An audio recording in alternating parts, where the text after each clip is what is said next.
All right, hope everybody's well. This is our second video for this week, and it's on market competition, imperfect competition, and competition policy. So let's get to it. Now remember, from our first video, we discussed the features of the four market structures. What we'll do in this video is we'll concentrate on the very extreme forms of market structures on both ends: perfect competition and monopoly. Remember the features of a perfect competition: lots and lots of firms. Monopoly, you have just one firm, okay, and everything else is in between. With oligopoly, you have a few firms. Monopolistic competition, you have just slightly more, right? So what that means is, we're getting from a lot of firms in perfect competition to just one firm in monopoly. All right, so here we go. So there are some basic assumptions behind perfect competition. The first one is all firms are price takers. So nobody has the ability to set price. Why? Because there are lots of firms in the market, and we all are affected by demand and supply in the market. So our demand curve will be perfectly horizontal. So we'll have perfect elasticity. Okay, so that's what happens in your perfect competition. All firms are price takers. No firm can influence the price. Why? Because there are lots of us. Everybody has perfect knowledge. Products are identical, and there's freedom of entry into and outside of the market. Okay, so first thing, all firms are price takers.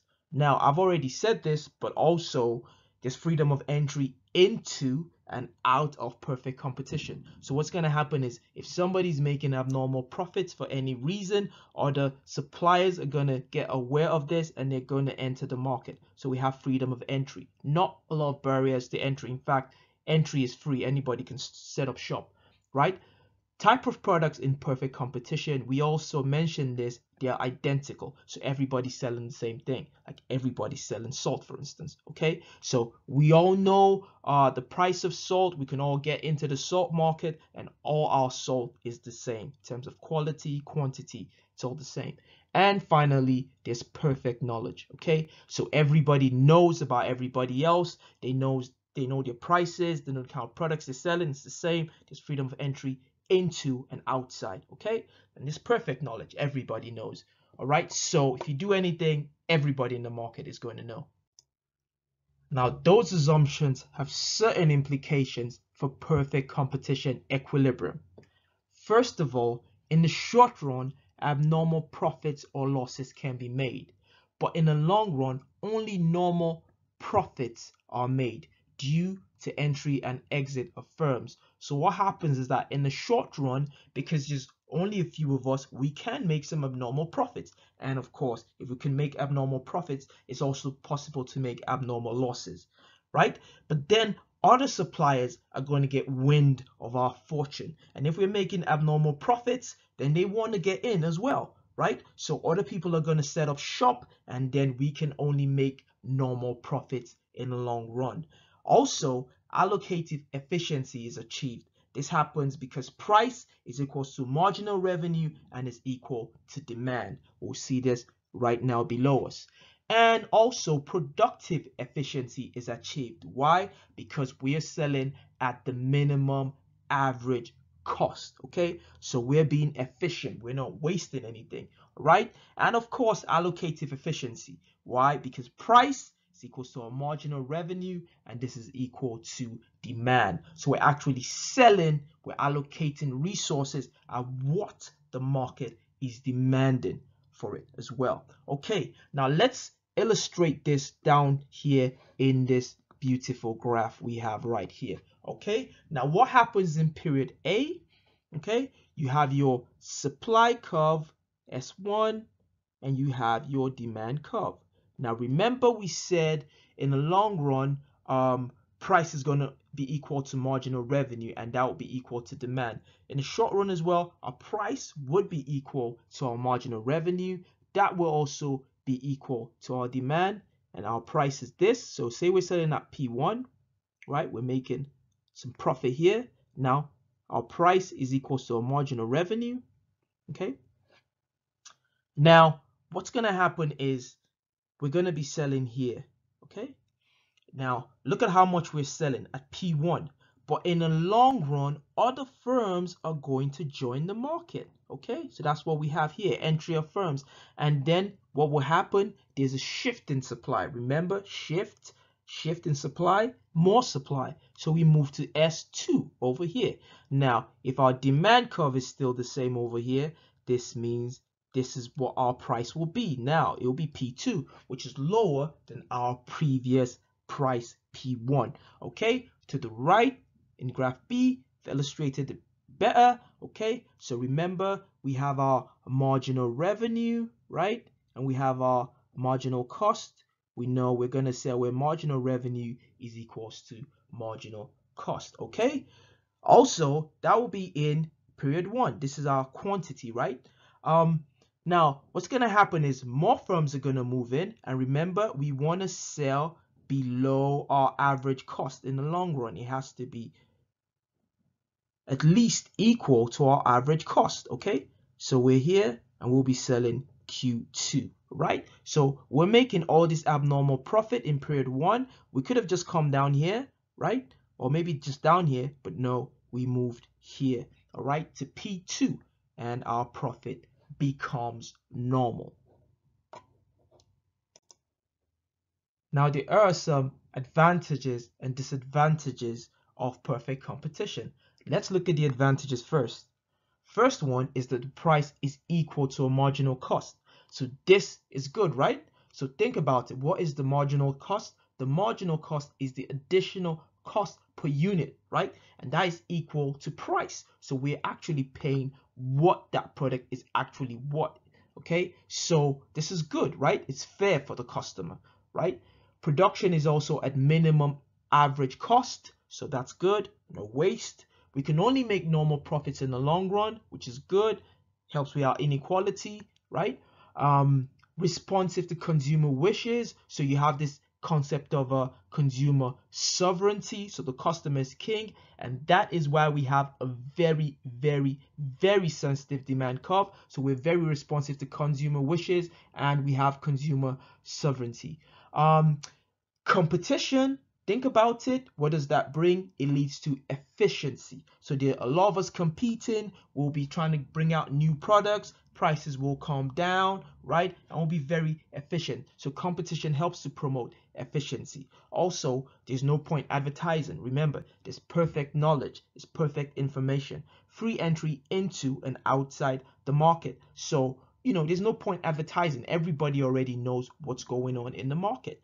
There's some disadvantages, of course. All right, now think about it. Only normal profits are made in the long run. So if we're making only profits that are normal, we are just breaking even. So there's not a lot of profit for reinvestment into R&D, for instance. Okay, so right, we don't have long run profits for investment. Lack of product variety again. Remember, everybody's selling the same homogeneous product, so there's no variety in there.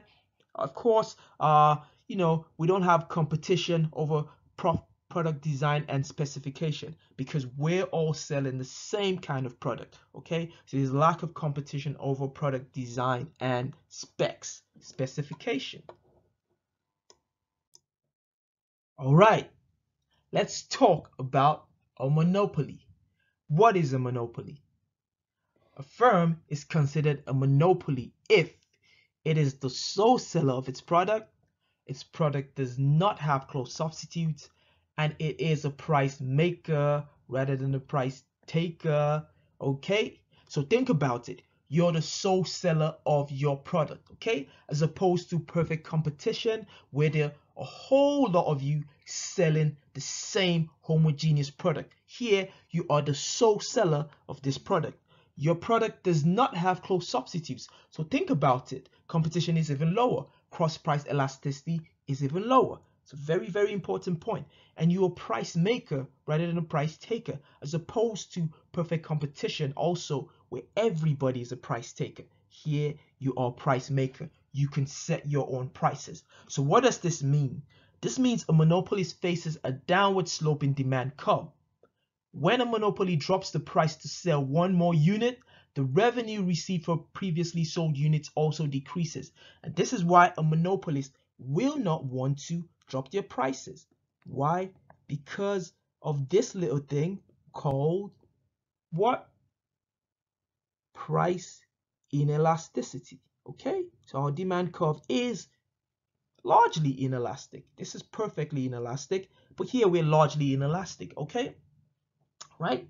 So marginal revenue is below and diverges from the demand curve. Okay, so we'll have our marginal revenue somewhere here, for instance. Okay, below even our very inelastic demand curve.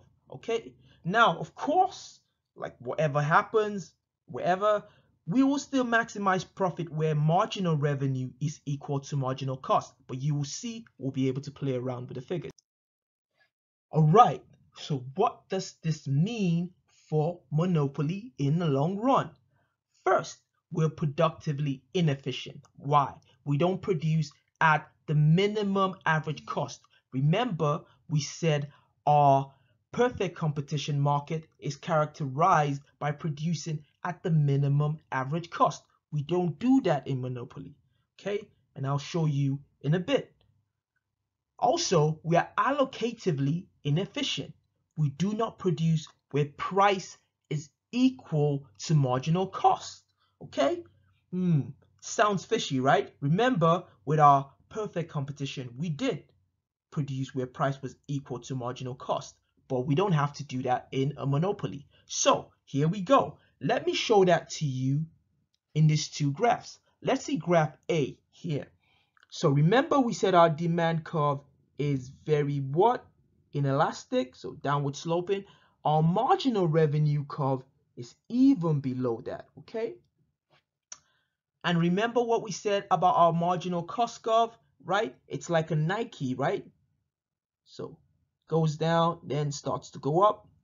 And where do we maximize profit? We all know this. It's where your marginal cost MC is equal to your marginal revenue MR. So it should be here. And this is where we should be selling, right? We should be selling this amount of quantity at this price here, right? But what's going to happen is a monopolist won't do that. A monopolist can and will, because the demand curve is above the marginal revenue curve. More people want the product than the marginal revenue for each product. So they can't sell their prices right above that. The same quantity they produce, but the price is here at P star, not P naught. Okay, so we're gonna be at P star and we're gonna sell the price above the marginal cost. Okay, above the marginal cost. Okay, so there we go. All right, let's look at graph B. Once again, we have our demand, we have our marginal revenue, we have our marginal cost, okay? And we should be selling, say, somewhere here. Of course, we're not going to do that. We can say, okay, as in perfect competition, we want to sell here where we're covering at least our average total cost, right? Okay. But once again, your monopolist won't do that. Your monopolist will go above that and sell here at this our demand curve because people are actually demanding for it, where the price is above our average total cost. Okay, like we're selling in perfect competition. So we're gonna have this jacking of price here from £7 to £10. Okay, and that's what we'll have. Quantity is going to be the same, so we're still going to be selling the same quantity but for a much higher price. Okay, so we're not being efficient, right? We're not selling at the average cost of the product, so we are productively inefficient. We're not selling at minimum average cost, and we're allocatively inefficient. We're not selling at marginal cost. So what causes a monopoly? Well, a couple of things, okay? barriers to entry have sort of three main sources. Ownership of a key resource. If you own the resource, you're the only one who has it. Hey, nobody can do anything about it. Nobody can sell it. Nobody can make the product. Why? Because you own the key resource. For instance, if you own, say, all the cobalt in the world, right? You should be able to set the price for all the cobalt in the world, right? Okay, so normally that should cause a monopoly, right?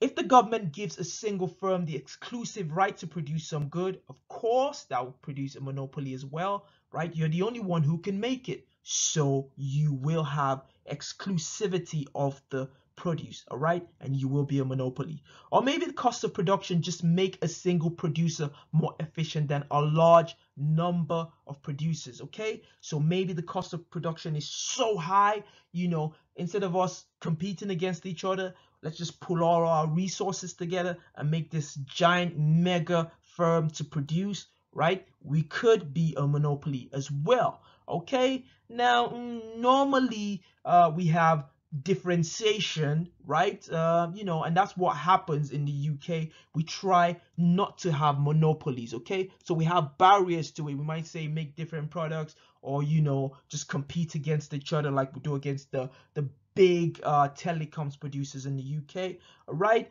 Also, in terms of economies of scale, think about it. The bigger you are, the more economies of scale you obviously will get. Now, fixed costs are going to be the same, right? Regardless. So you might just absorb the fixed cost now and just increase your variable cost, okay? At least in the short run. In the long run, you might have to vary your fixed cost, okay? So that might also, just make it easier to be a monopoly. I mean, just go ahead and take the cost now, right? Instead of worrying about it later, right? And the higher the fixed costs are, the more likely you will be a monopoly, because the fixed costs are so high, right? Other people can't afford to be in the business, all right? So think about that as well. Now, geographical barriers. Say there's only oil in one country in the whole world, right? That country in the whole world might just have monopoly over oil production, okay? So think about it like that. Your geographical barriers could also create a monopoly. Now, there are some arguments against and for monopoly. Against will be kind of easy, right? Higher prices and less output than a competitive market with same cost and demand conditions. So why should we allow you to produce? Your price is high, you're producing less, okay? So that is an obvious argument against monopoly. There's welfare lost, okay? Because we're paying more for the product than is actually what, so we have some welfare loss. We're inefficient, okay? They're higher cost than a competitive market, okay? So we're not trying to minimize cost as much, so yeah, we are inefficient. And there's a lack of incentive to innovate. For instance, we're the only ones in there, so there is no competition. Why should we better our service? Why should we better our good? There's no point. No one's in there, so we're not going to innovate, okay? There's no reason to get better. There are some arguments for monopoly, all right? For instance, some could argue monopolists achieve monopoly position through innovation, okay? So that's how they get to the position in the first place. They worked hard for it, so why should you take it away from them? That's how they became a monopoly. So if I've worked hard and I become the only one to produce something, okay, right, I worked for it, right? Some say it encourages others to innovate so that they could become monopolies in their own markets, right? So do that, become the sole producer, and then set your own prices, okay? Of course, what happens with monopolies? Normally they invest profits, okay? So because we make so much, we can reinvest in the business, or we could pay this out as dividends to shareholders who will be happy. There's minimum wasteful duplication, okay? So think about perfect competition. All of us are selling the same thing. Why do that? Let's just be unique, okay? So wasteful duplication is taken out. and it might upset a market failure. For instance, if nobody wants to supply education, for instance, okay, that's a negative externality, right? We'll talk about that later. But there's a market failure. Nobody wants to produce this commodity. Okay, let's set up a monopoly to produce it. Okay, so we get rid of that negative externality. All right, maybe nobody's taking care of the older people. We need care homes. Get a firm, they're in monopoly, but they're the only ones doing it. Okay, or maybe education, hospitals, right? So you might need to to produce it, even though the market doesn't want to. Of course, finally, higher profits can also encourage risk taking. Because profits are high, let's take that risk and let's see what comes out of it. Okay, it might be good, it might be bad, but hopefully it's good.